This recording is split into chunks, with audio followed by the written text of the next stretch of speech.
Hello, how we doing? It is All For United WFC. And once again, I've remembered the right channel. So all going well so far in 2024. Welcome. It is that time of the season. I've got a frog in my throat. One sec. It's that time of the season where we have to wheel out Rob, not to talk about a big old team that we could potentially have a good old argument about. But no, instead it is the annual Chelsea versus Manchester United match. And my goodness, we've got a heck of a lot to chat about. I think it's going to be a big one. As you can see in the red corner over here, quite literally, we have got the one, the only, shall we call him the bumper crusher, Andrew Wall. How you doing over there, Andrew? All well? Yeah, I'm all good. Yeah, happy it's the weekend. Yeah, looking forward to the game on Sunday. It's going to definitely be a big one. Excellent, good stuff. And in the blue corner, again, quite literally over here, we have the one and only, the Mr. Verbal Diatribe himself. It is Rob. How are you doing, sir? All well? He's muted. 1 second. Let's unmute the poor things. Otherwise, it doesn't work. There we go. I'm very good, and I think that's the nicest thing I think you've ever said to me. Like to your face, yeah, absolutely. I usually say the nice things to Connor.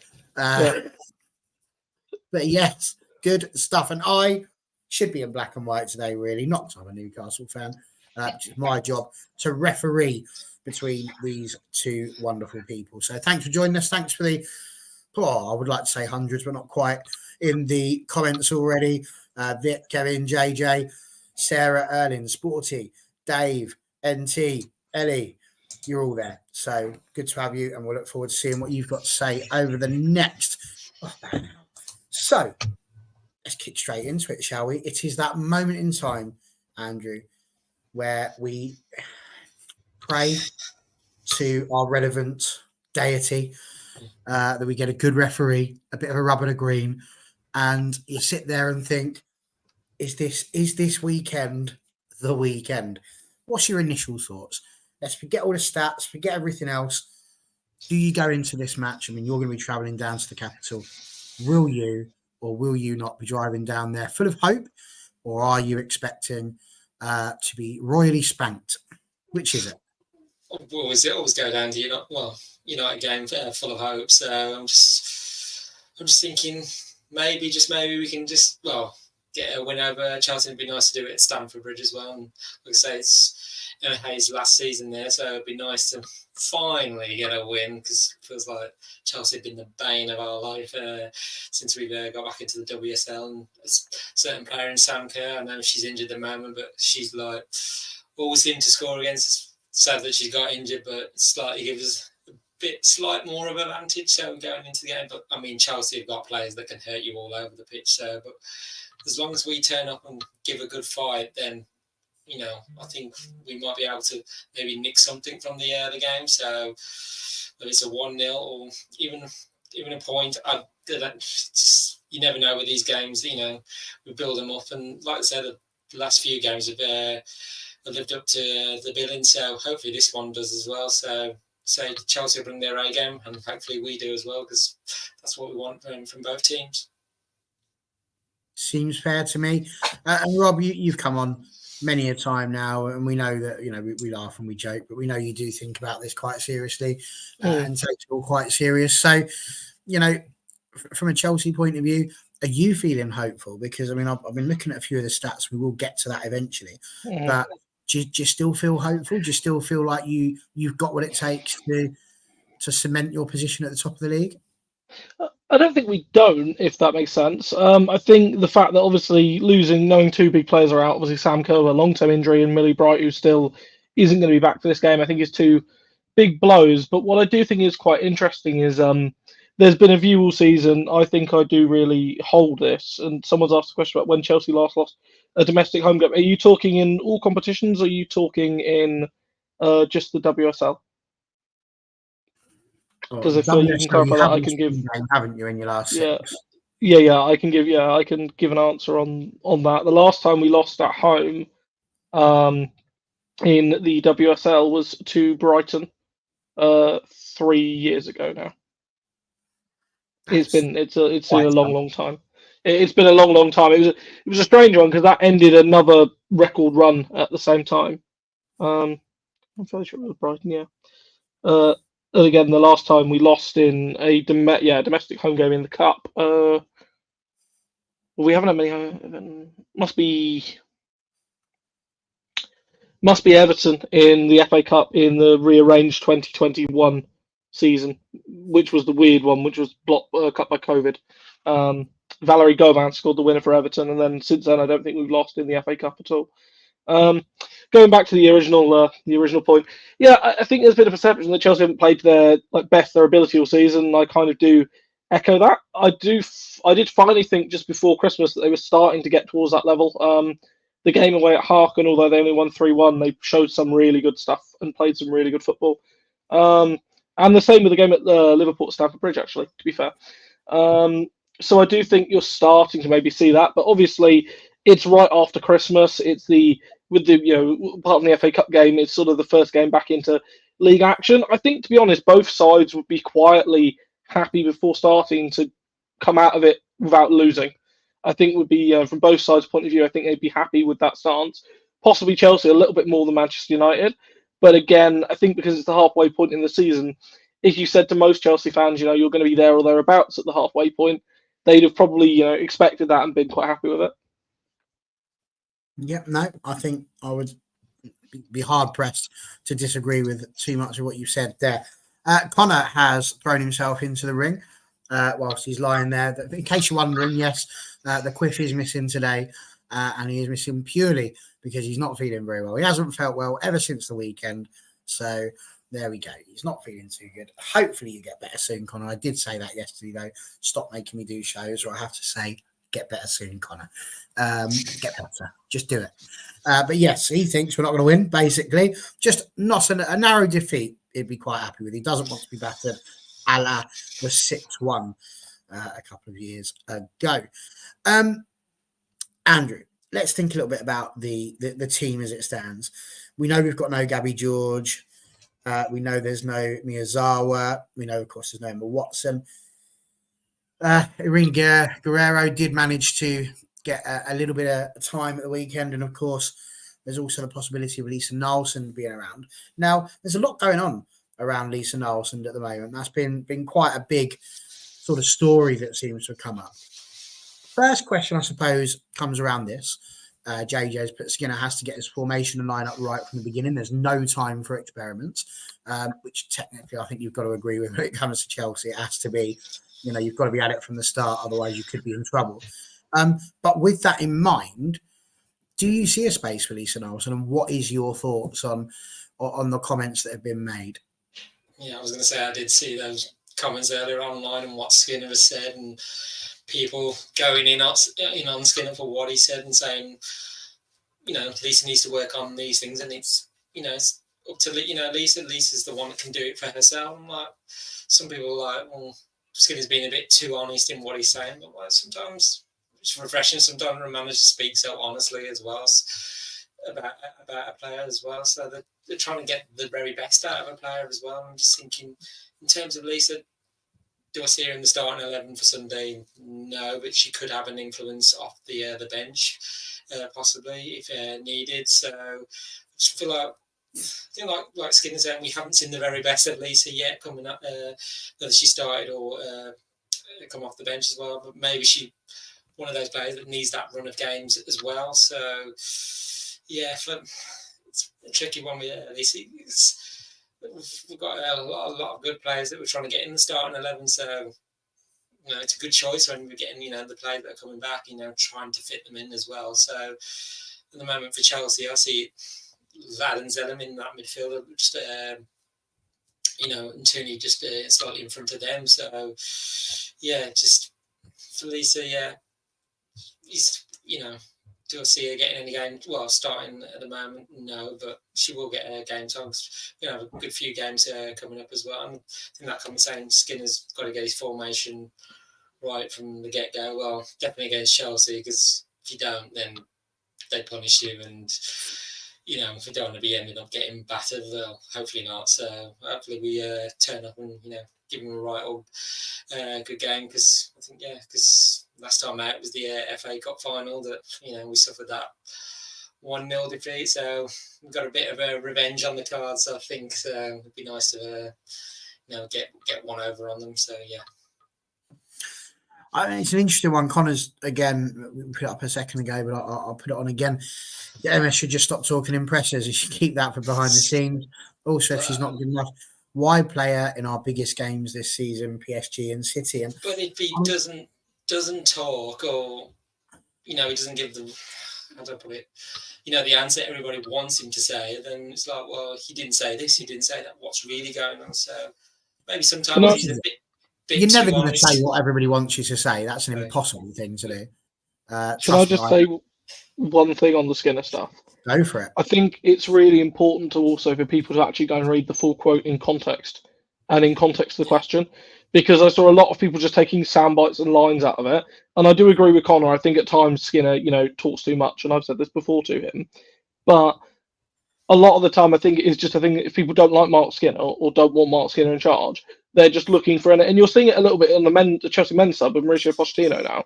Pochettino can say anything in a press conference, and someone will twist it into being like, look at this, and I can't believe he's saying this. And a lot of the time, it's completely, valid or legitimate points, but it's just being obscured by the fact that, the fact that someone's twisted it in a way to be really, to be particularly damning. And I do think, again, this is one of the things why I sort of said it before, a lot of the discourse around Skinner, I think the legitimate discourse a lot of the time gets lost in the noise of people just wanting to have a go at him about anything. And as a result of that, you don't really have proper, debates about him from a tactical point of view or a legitimate point of view. It's just, Marc Skinner isn't good enough, end of. And no one seems to, give legitimate reasons for that. And then when you make, arguments back in that point, rightly or wrongly, and, my opinion on this, I've told Connor privately, my opinion on this, is that I think Marc Skinner's a perfectly capable manager, but I don't think he's a top manager. And I don't think he's a manager to lead you to a league title. But I think he's an okay manager, and certainly better than some of the way he's perceived by some people. Is that I think a lot of the time, because people just don't like him or don't like certain elements about the club, they just use him as the sort of stick and just use him as a stick to beat with. Again, it's hard to disagree there too much. I think. I mean, Andrew, again, the thing that I found tricky about it is that he's got form for doing this. He seems to be saying things like the sentence particularly I'm thinking about is there's only one thing that's in the way for Lisa, and that is Lisa. And you just think, I just don't see, I suppose, where I find that sentence to be helpful. It's like he started talking and then he needed to fill a gap, so he said something. And I think it's that sort of little thing. He was doing it with Vilda as well when she wasn't playing too much. And it's like she's already not playing. If you've got something, I don't know. It was just very Fergie. When you have something negative to say, you just say it to the player and you let them know. And it all stays behind closed doors. And then it's only really praising them that you do. The sort of thing that Ollie would do. And then obviously people did, step up and have a go. Like in general, the world knows I've got no problems with Marc Skinner. But if he's going to keep doing this, it's just providing the ammunition for, as Rob says, the people that want to have a go at him, isn't it? Yeah. Was it necessary? Maybe he shouldn't have said that line, but in some ways, the only person, this can help is like Skinner and the coaching team. They can, train her on the training field and on the to do things on the football pitch as well and during games. But like I say, Skinner can't control everything, every player can do. So he's got to give them the freedom and the control. Like, oh, I'm going to play like this, or I'm going to make this move during the game. So maybe not the right line to say, but I could slightly see where he was coming from. He's like, he can teach so much, but then it's up to the players, to take that on board and just run with it as well. So it's like the comments saying about, saying maybe says too much, but if he said too little, then he'd be like, you can complain he doesn't say enough. So it's like it swings and roundabouts with him, and the fan base, they're like, some are not fans of him, but I always think just back the manager and the players, until the end, until they are no longer with the club. So you can have your personal opinions aside, you're not and I think I've had discussion with you and others and saying about Skinner, even on like during games, or like questionable, why is he doing that? Or like I remember like the Liverpool games, like certain players was like, well, why is he not taking them off? Because other players should be coming on. I'm just like, but he's paid to make those decisions, you know. And hindsight is a wonderful thing. So if we knew what was going to happen, you know, would we still make the same decision? Who knows? No, very true. John Commode, I mean, I've been arguing back and forth with big old Johnny K for most of the afternoon, to be fair. He says, I personally didn't see anything wrong with what Skinner said today. He plays Lisa in his quote, and he was just saying practically she can do better, and that's true. And again, I don't disagree that that's what he's saying. I just, for me personally, do you need to say that? You know, I just from a psychological point of view, if you know you're doing poorly and you're not getting picked, and your manager is saying to you, you know, you're not doing great, to then go out and tell the world that same thing. Like if you did something wrong at work and you wasn't doing the right thing, and your manager pulled you into the office and said, "Listen, you're not doing a very good job, Andrew. You need to, you know, there's one or two things you need to do to." You know, to become the best employee you can possibly be. And then he went, oh, and by the way, and then he put it out on the tannoy for everybody in the entire area to hear. You'd be a little bit miffed, wouldn't you? And I just think that, for me, that's just it. It's like, I just don't get it. And like in the past, he's been really good. It's one of those. It's like,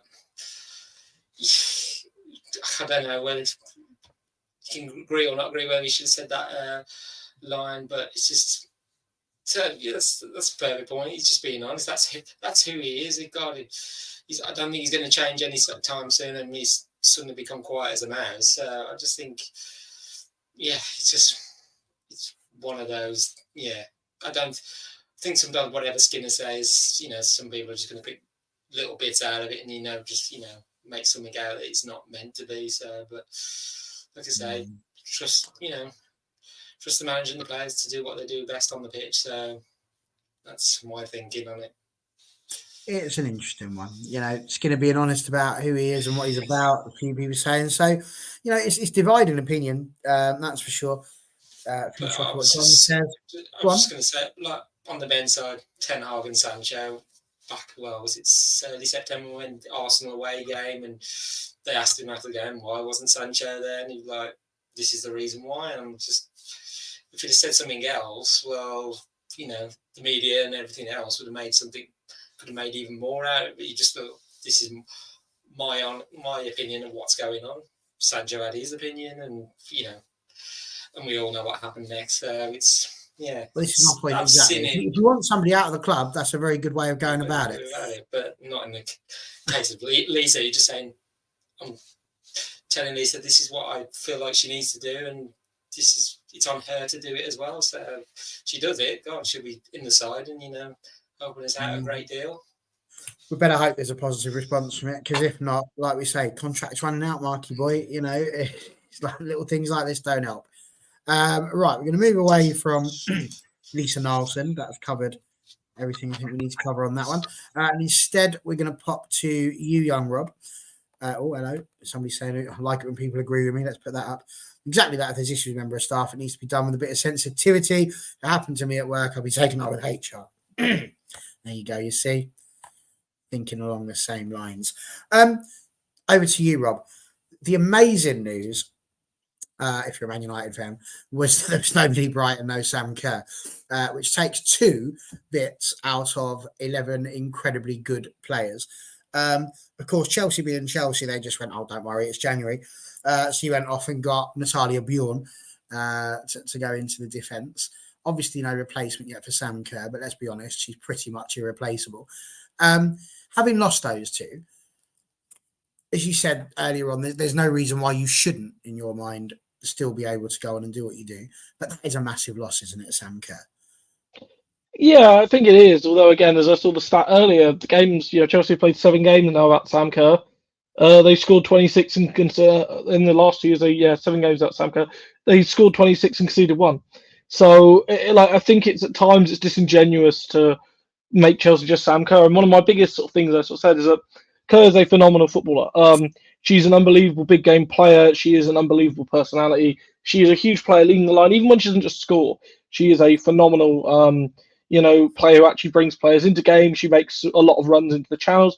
She is, by many accounts, the archetype world-class centre forward that everyone wants. However, this season, I think we haven't seen anywhere near the best of Sam Kerr before the injury. We saw it in patches, the hat-trick against Paris FC. I thought she played very, very well in the game against Harkin as well, just before Christmas. But this is the other thing, is that there are, Kat Macario is now fit and with the squad. I don't expect her to start, but I think she will be on the bench at least, and I'd be shocked she shouldn't come on. The semi-aquatic superstar, Angie Beaver-Jones, is demonstrating to everyone why I was really, really keen to see Chelsea not sell her in the summer, because there's so much raw talent there, and she is someone that genuinely is one of our unloves the club. And also, I think you've got Mia Official, who, although she hasn't necessarily played as much as I think she would have liked, when she has played, she looked impressive, and she's got a couple of goals. She got a very good goal last week against West Ham, came on and really changed the game. And I think this is the thing, like, to reduce Chelsea just down to Sam Kerr is a bit of a reductive thing to do, because there are plenty of players in that squad that can do so much damage, and do so much damage. And I think it's dangerous for any opponent if they just look at Chelsea and say, well, Sam Kerr's not there, that's sort of it, because there's an awful lot more to just Sam Kerr in the attacking arsenal. I completely agree. And let me tell you why I went down the Sam Kerr road. Because whilst looking at the head-to-heads of Manchester United against Chelsea, we've played 10 games so far. Chelsea have won 9 of them. Bloody hate Chelsea. And then 1 draw. A wonderful 1-1 draw. We actually took a point from the mighty Chelsea. But I thought I'd go a step further and have a look at the goals. And United have scored 7. Chelsea have scored 23. This is why I brought it up, because she scored 8 of them. So she scored a third of all goals against Manchester United over it. So I apologise if it came across as me putting it down as just Sam Kerr. But no. I think it's a very valid point. Thank God. Yeah, this is it. Like, from a defensive point of view, I think it does give you a lift. But from a Chelsea point of view, I think the challenge now will be the fact, Emma will say to the players, right, you have the situation where Sam's out. This season, in the first part, you had Wrighton out, and Joanna Ritten-Canner had stepped up and become, the right wing equivalent of Guro Wrighton. Connor, I know all about your undying love for Guro Wrighton. The Wrighton shirt is in the post, I promise. This is it. Kerr, like, I talked to someone. Kerr's so good at those moments in, the 2 in the last couple of years where I viewed the title as one.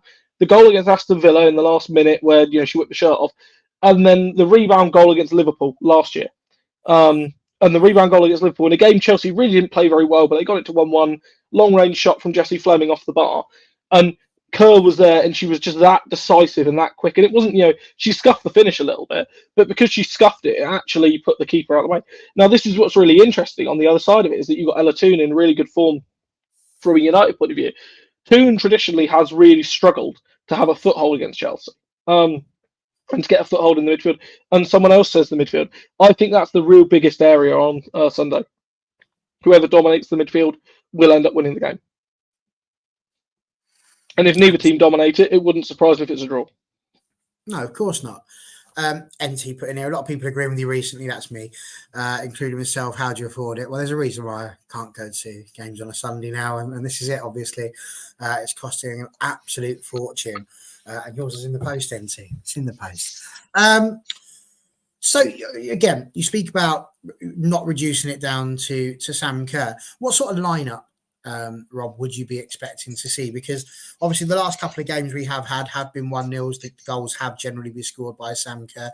Who do you think would be the replacement, for want of a better term, for Sam Kerr? Where are your goals coming from at Chelsea if it's not coming from the usual suspects?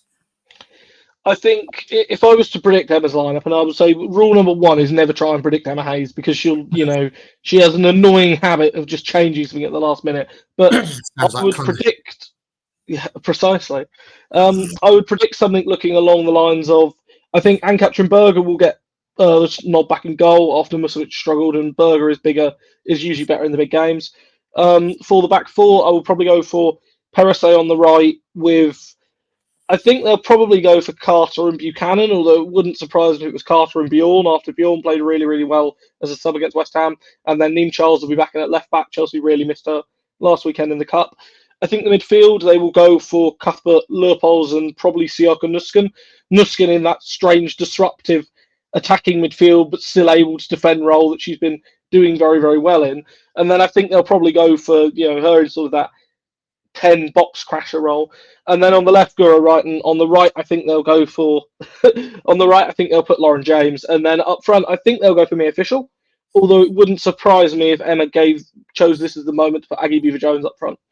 It wouldn't surprise me if she went for Beaver Jones, because I think she'll view Beaver Jones's pace and her ability to run in behind as something that can damage United, especially with Millie Turner at times struggling against centre forwards that did that. Like Sophia Roman-Haag did it really well for Liverpool, just getting in that pocket, getting in that area that centre backs don't like to be on because they're playing on half turns.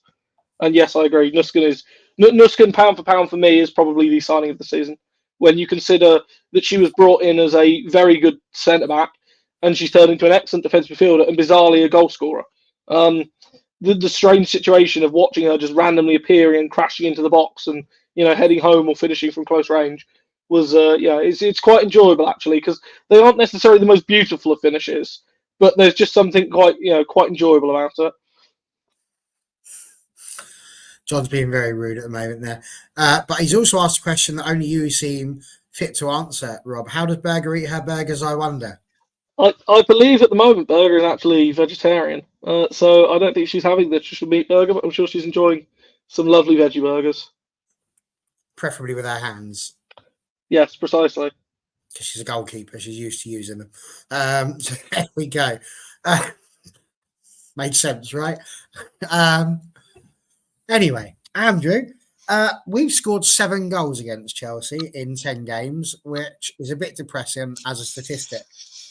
So I'm here to depress you even further, insofar as that we've only got 2 of those players still in the squad who've actually scored a goal.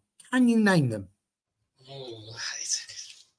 Look how evil I am to the United fan. Nothing to Rob, and then to Andrew, just come and pick your brains. Ella Toon. Ella Toon is one, yes. Oh, I'm trying to cue the other one. It's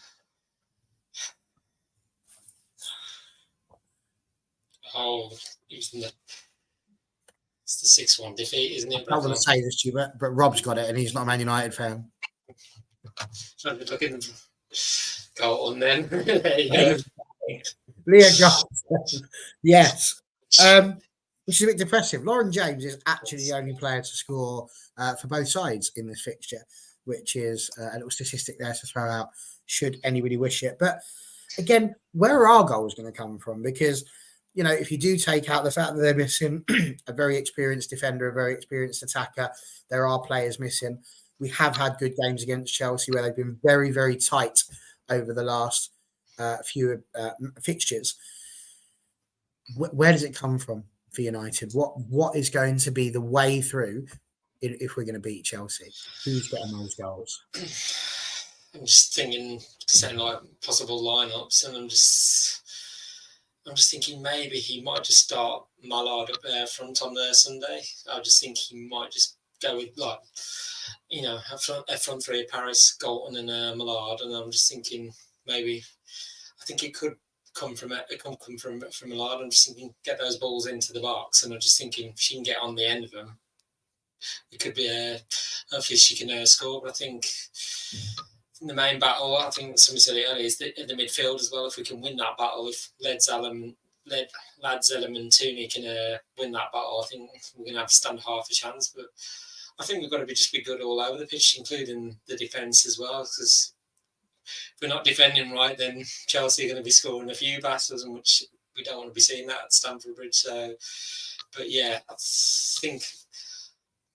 say if Paris is another player. She's been on form since the start of the season, and like I say, she scored last week in the FA Cup and in the warm weather trip to Malta as well. So I think that'd be the one player that Chelsea might be more afraid of up front, because if you give Paris the ball, she's looking to score every time, so she might just be the one they might just be a little bit afraid of. And I'm just thinking Chelsea wise, I'm just thinking one of their key players to probably watch for us is Jess Carter as well. I'm just thinking very versatile defender and very much an important part of Emma Hayes' plans as well. And I think she's played in every league game and Champions League game this season as well. So, yeah, and considering Jessica, she's had alongside her an inconsistent back line because, Millie Bright being out, and she's had alongside her Neve Charles, Ashley Lawrence, Kadisha Buchanan. So it's like she's probably been the main consistent in the defence as well. So,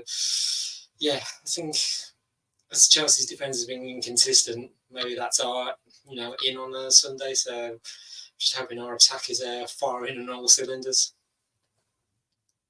There's been some lovely things being said in the comments, but none more so than this, as Mia's popped in and just said, what a beautiful panel, which has made my weekend. So thank you very much for that.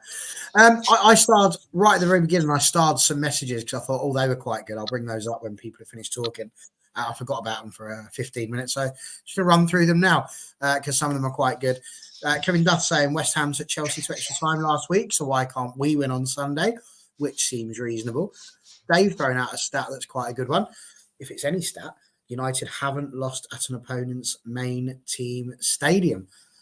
So that's a very interesting one. On the flip side to that, Chelsea have only lost to Barcelona at Stamford Bridge. Yeah, but I mean, who are they? Poundland Real Madrid, aren't they? I've only said that because Mia's in the comments. There's bounds. She's Can someone please clip that and put it on there, and you can get Barry cancelled for good on social media. The Barca fans will have a field day with that. Yeah, that's the one that's going to do it. Absolutely. Sporty as well, mentioning that Saf's gone to Watford in the Championship, obviously for a bit of experience. So good luck for her. And a couple of gags that were put out when I said that Connor wasn't feeling well. Dave threw out he's got the quiffles, which is quite good. That did make me giggle. So well done, Dave. You get a gold star. And then that was followed by Kevin saying, I wondered why it's a Quiffering presenter tonight. So very good. Well done. You all earn Barry Awards for terrible jokes like mine. Good job. Well done. I don't know why that's still on there. Let's get rid of it. There we are. Rob, I've got a question to ask you. And I don't know if you're going to, just weasel your way out of it or not. But we'll see how we go. Emma Hayes has announced that obviously she's leaving at the end of the season. It's a two-hander, this question, really. The first one's a little bit cheeky and mischievous. And the second bit requires, serious and not brevity. But the first one is when Alex Ferguson said that he was going to leave Manchester United the first time, everything went to pot, the wheels came off, and it was a terrible, terrible time for United. Is there any part of you that sees a possibility that these players could see that Emma Hayes is leaving and that they potentially, like I say, the wheels come off and they don't finish as strongly as you would expect Chelsea to usually? That's part one. Part two, what does, for a Chelsea fan, because she gets so much shade thrown at her from everywhere else, I think she's one of the best managers ever in the women's game, men's game, full stop. She is incredibly good at what she does. How can you put out there in words exactly what Emma Hayes has meant, not just to Chelsea, but also to women's football and the growth that we've seen, especially over the last 3 or 4 years? So I'll answer the first one. There's obviously always got to be a fear of that because ultimately, it is the unknown. But I will say, I think it's notable two things. Number one, Chelsea's ability that they've recruited a younger squad for the future. You've got the likes of Nuskin, Beaver Jones, James, Macario, Neem Charles today. Erin Cuthbert is about to sign her extension. You've got a lot of players that are committing to the club in the longer term and committing till up to 2027. You've got Bjorn signed till 2027. You've got Hampton signed till, I think, 2026 with an extension. There is that young core squad that is starting to already develop and be there. So I think because there's less of that, whereas I think at United, the biggest issue after Fergie left was it was quite an old squad that didn't really have young players of the caliber required coming through. And I think those that were there are, that's its own interesting debate.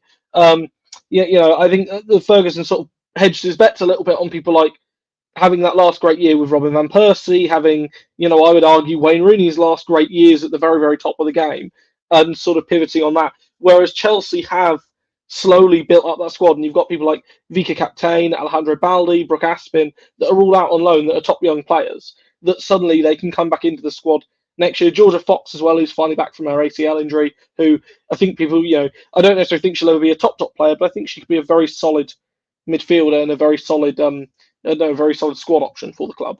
And ultimately, I think that to an extent, that's what Chelsea need a little bit more of. Going on to the Emma Hayes point, I think you have to look at it from the fact that Frank Kirby, reveres her on the same level that she does of her, late mother. Sam Kerr pretty much single-handedly said that, the reason why she extended the first time around didn't go back to, warmer climates was because Emma Hayes is there, and the reason why she's so bought in is because of Emma Hayes. Guro Wrighton admitted because of how Emma Hayes treated her and how they sort of worked with her during coronavirus, which she really struggled in, she didn't leave the club. Kat Macario has spoken about it. Vika Kaptein said the main reason she took the offer so early from Chelsea was because of the influence of Emma Hayes. I think there's a very, very few players, coaches, staff alike across the league that in some way or another haven't either been impacted by Emma Hayes or alternatively learned something from Emma Hayes. You see it with Rahan Skinner, who obviously is one of Hayes' best friends, Carla Ward, who is Hayes' protege. Serena Wiegman herself has admitted, she's had numerous conversations with Emma Hayes about things. Casey Stoney, obviously formerly of Manchester United, has a very good relationship with Emma Hayes. I think it's testament to the fact that obviously there is partisan rivalry, and fans will want to get the one best over her. But the number of Arsenal legends that were coming out and talk about Hayes for what she's done for the club, the number of legends just across the game talking and coming out for her, and I think it's a supreme loss for English football. But at the same time, I think it's possibly the right time for it to happen. I think there was always going to be a need for a transition to move forward. I think Emma has achieved everything that she can, that she wants to achieve, that she can achieve, and ultimately this is about her having more time to spend with her family and with her young child, which is something we also shouldn't forget. Absolutely. I think very good things to say. And Andrew, I want to ask you the same question because, from a Man United point of view, I think it's fair that we ask the same question because Emma Hayes, I've got no problem saying it. She's been the best manager for me in the WSL consistently since I've been watching. So, and that was around about 3 years ago, actually going to. What would you make of Emma Hayes, and what do you make of her decision to go and to announce it as early as she did?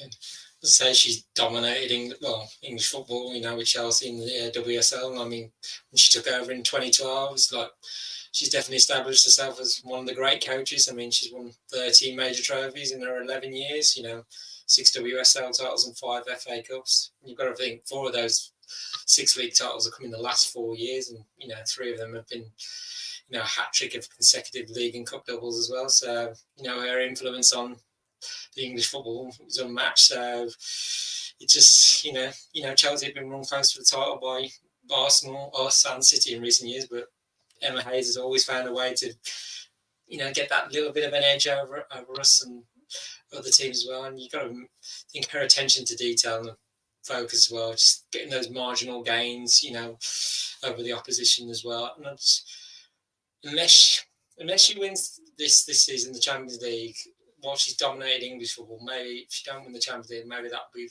the one regret she might have. Unless she gets it this season, getting the Champions League title. I mean, obviously came close in 2021, but let's say Barcelona was in the way that time. But I mean, she's going to leave an incredible legacy at Kingsmeadow, and whoever follows her in the dugout, they're going to have big shoes to fill as well. So, but also, she's revolutionised the women's game. I mean, her methods on the training pitch and on the sideline, but she's been there, but behind the rise of the game as well. You just see the popularity of the game that's happened in recent years. So, and she's also been an advocate for equal opportunities in the game, and campaign on many key issues as well as the investment in the sport as well. I just remember her saying, for ticket prices to go up, and I remember people saying, well, why do ticket prices need to work? If you want to fund the women's game, then people are going to have to maybe pay a little bit more. And I'm just thought, well, I can agree with that.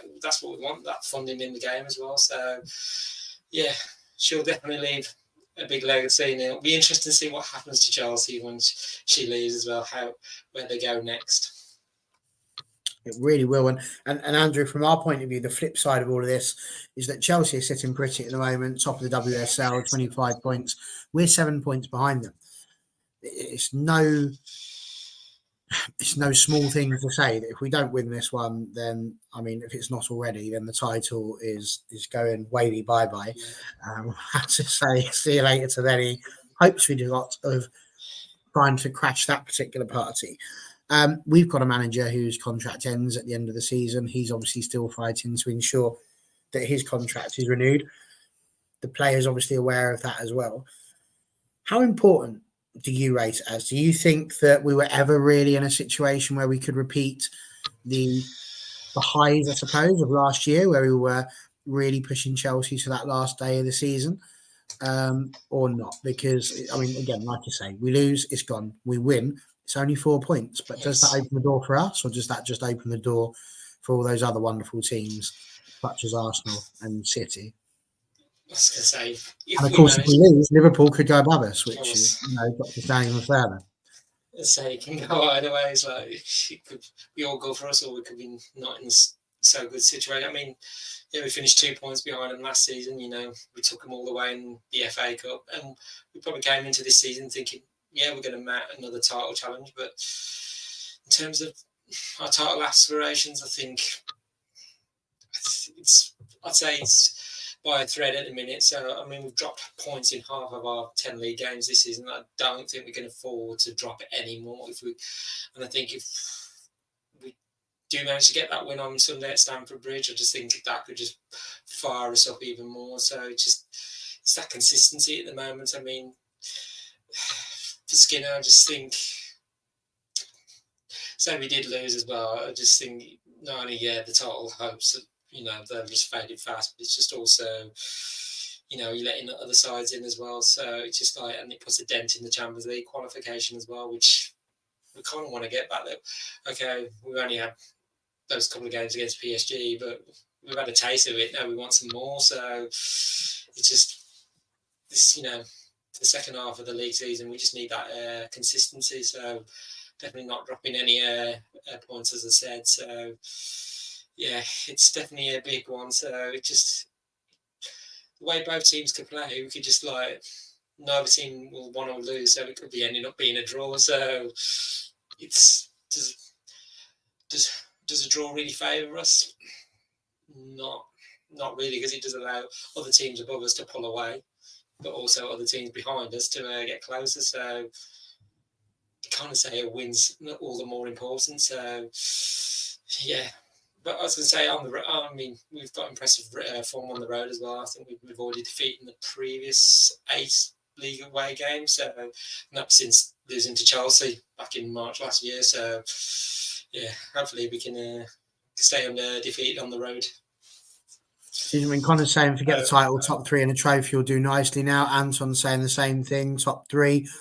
Sporty saying top 3 has to be the target. Realistically, no title charge. Sarah saying, I don't see us getting top 3 this season. Best bet is to concentrate on an FA Cup or a Conti Cup, which is great to, that Chelsea generally tend to be in the finals of those as well. And then Sam Kerr just does you again and you get offsides when you scored after seconds. Incorrect. In the FA Cup, you're correct. In the Conti Cup, we tend to take the lead and then throw it away in the second half, usually losing 3-1 to a club.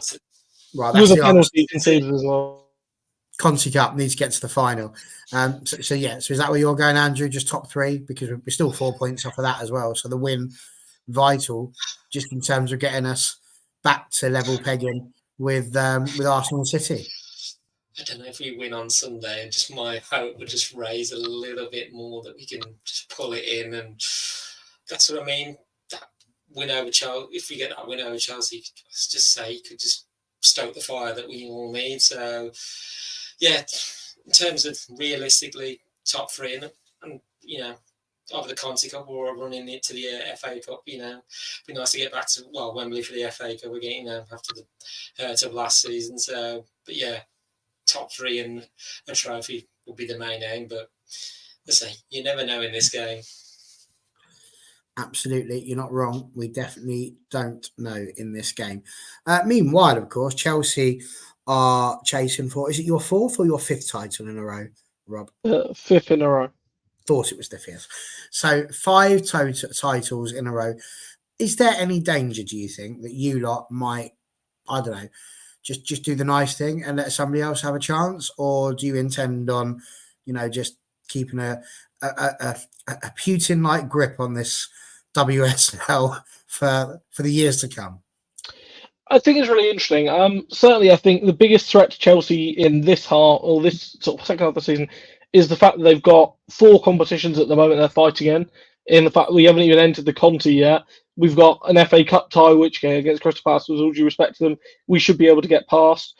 The Champions League, which again, if we beat Real Madrid next week, it'll take us through to the next. It'll take us through to the knockout stages.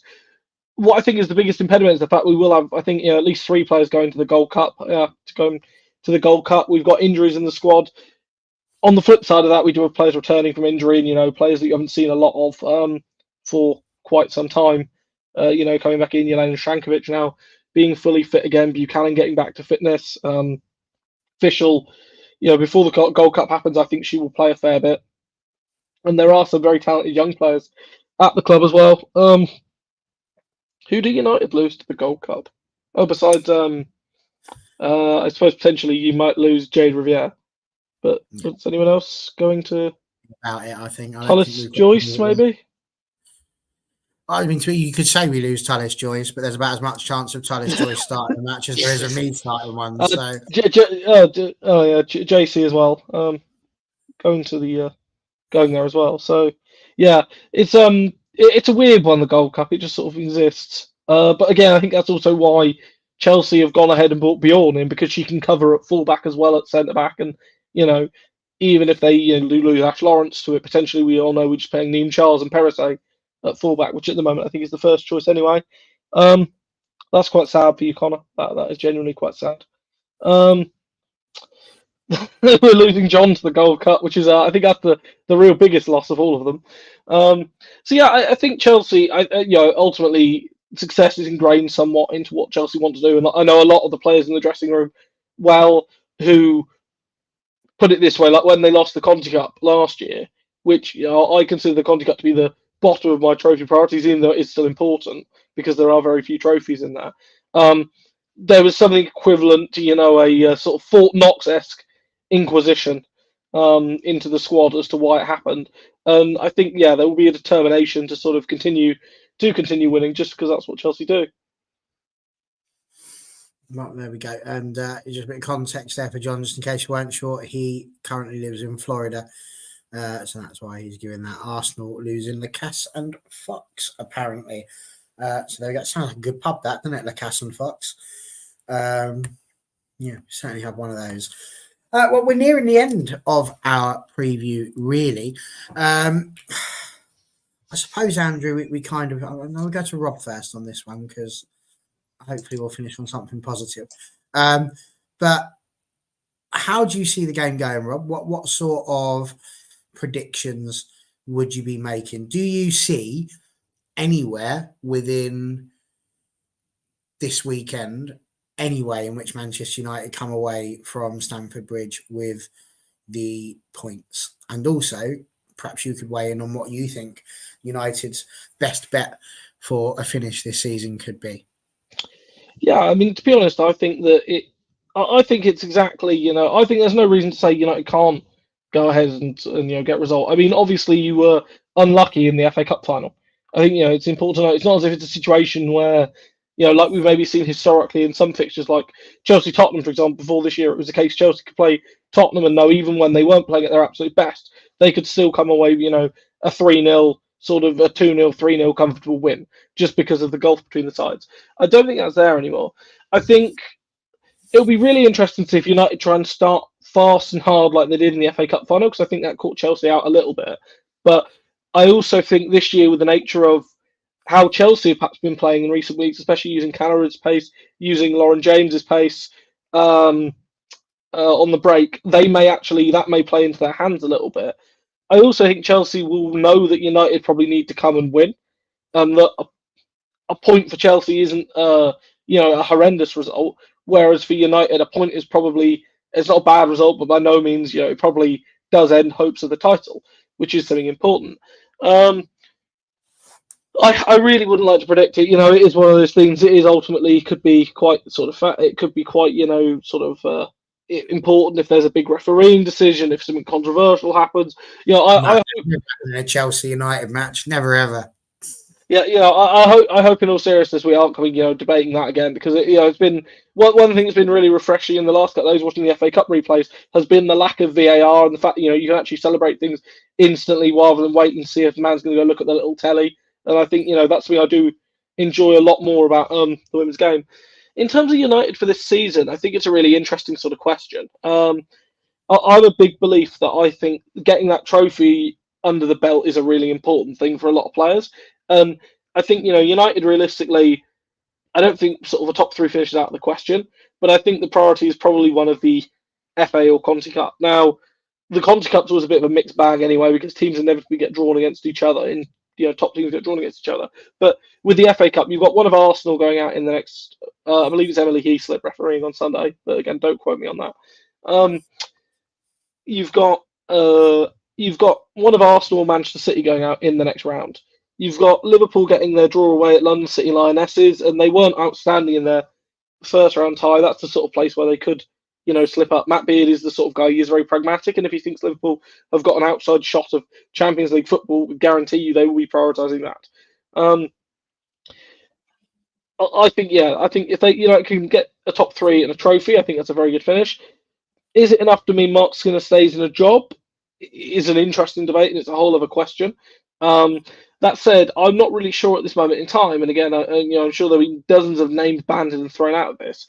I'm not really sure where United would go next for a manager, and where would be the obvious next solution, because you've given time for Skinner to build a squad in his image, whether you like it or not. There are a lot of players in there that seem to be, his players. Is there any guarantee another manager is not just going to come in and want to, rip that all up? And I think that's where the difference comes in with maybe Chelsea, where you've got players that are just so, synonymous with quality. For example, no new manager is going to come in and decide suddenly, sorry, Connor, I'm going to disappoint you. No new manager is going to come in and decide Guro Wrighton no longer has a place in my squad. Whereas I think at Manchester United, there are some of the players you're sort of looking at, that are very much squad players, and you're looking at them and saying, well, if the new manager comes in, are they going to want to move them on? Is there going to be buyers? Are they going to be suitors? And it's sort of hard to see who the right person for that is. I wonder if United potentially may end up sticking with Skinner as a result. That there isn't an obvious alternative. And obviously, if he got third and got a trophy, that would resemble improvement, whether people like it or not. Well, there we go. Connor's just saying, here we go. Can a new manager do that, though, so she can finally get her move to United? So seems to me that Connor doesn't just want a Wrighton shirt. He wants the entirety of Wrighton to be posted to LSB. Yeah, I'm about to say, I think we ought to be careful here, Barry, before the FBI are on the phone. Well, on a transfer fee, obviously. Yeah, I'm not even sure she'd fit in the letterbox, to be fair. It's a very small opening to get into, but that sort of thing. And I just wanted to ask you, just on the end of that, obviously it's at Stamford Bridge. Do you think that's going to have a bearing on it? Because from my memory, we've not played you before at Stamford Bridge. We used to playing you at Kings Meadow, a sold-out arena every time we face you, stuck in a little shed, where we've all got to stand up as if we're about to be milked. So what's going on there? Why did they make the change to Stamford Bridge? And do you think that could potentially play into our hands a little bit? Because we weren't so great against Arsenal, like generally, but the minute we turned up at the Emirates, that the players sort of put in that extra 5% that was necessary and sort of dug deep. Yeah, it's an interesting one. It's a conundrum I've sort of thought about quite a lot. Is that I think probably Chelsea are trying to grow their audience at the club and trying to grow their audience at Stamford Bridge, and that needs to happen. I think that personally, the club have gone about it in some ways in the wrong way, but they are increasingly trying harder. There is now again Carly Telford in charge of in charge of this side of things at the club, and she's incredibly good at actually doing this and trying to push for it more. Football's played on grass. We saw how well Manchester played on Wembley last year, which is the widest pitch in the league, and obviously played very, very well, but didn't get the result. We've seen them this year at Old Trafford, struggle against Manchester City on a broader sort of pitch where Manchester City really made use of the wings. I think, to be honest, it's one of those things I don't really pay too much attention to pitch dimensions. I think Kings Meadow is good because it's quite compact. It's quite, it's quite dominant, sort of in terms of quite intimidating in that atmosphere. But at the same time, Chelsea have beaten, Manchester United, Manchester City, Arsenal at Wembley before. They've got results at Stamford Bridge before. It's not really something that I think it really plays into it. In terms of crowd figure, I was sort of told we're sort of looking at sort of upwards of sort of 25 to 30,000 was the last number I was given. But again, they were still selling tickets and trying to move them as quick as possible. I don't know if it is Emily Heath. I'm going to have to check it. Maybe that's why Emily Heath slips in my head, because I've seen her, that dreadful refereeing performance against Manchester City. While we are on the topic of Manchester City, actually, I do want to say I appreciate it's a Manchester United job, but I do want to say it was sad to see Sam Mewis retire. I think one of the greatest players to have never won the WSL. And, the time she was in the WSL, you saw exactly how good a quality she was. And I think, it's always a shame to see any player retire due to injuries, but especially someone who genuinely, on a day was a Rolls Royce. I mean, if Chelsea would stop winning it, people might have the chance to do that, might they? Couldn't help myself, sorry. I mean, please go ahead and keep telling me that we keep winning the title. It's really affecting me. I can tell you like it. That's why I do it, really. It keeps you coming back on. John said it's a shame it's not the old Stamford Bridge where you could drive to the ground and park behind the goal. I mean, that would be nice for any stadium at Chelsea, really, wouldn't it? Rather than having to hike through the city of London to find a place to stand. Well, there we go. Andrew, for you, United Chelsea, it's going to be a big one. You're travelling down Stamford Bridge. It's 12:30 kickoff. So question 1, what time do you need to leave in the morning? Question 2, do you really want to be spending all that time in the car with Connor? And question 3, what's going to happen? Do you see us doing it? Is this weekend the weekend where Man United can finally, for the first time, beat Chelsea? Or do we still just have to keep on having smug rub?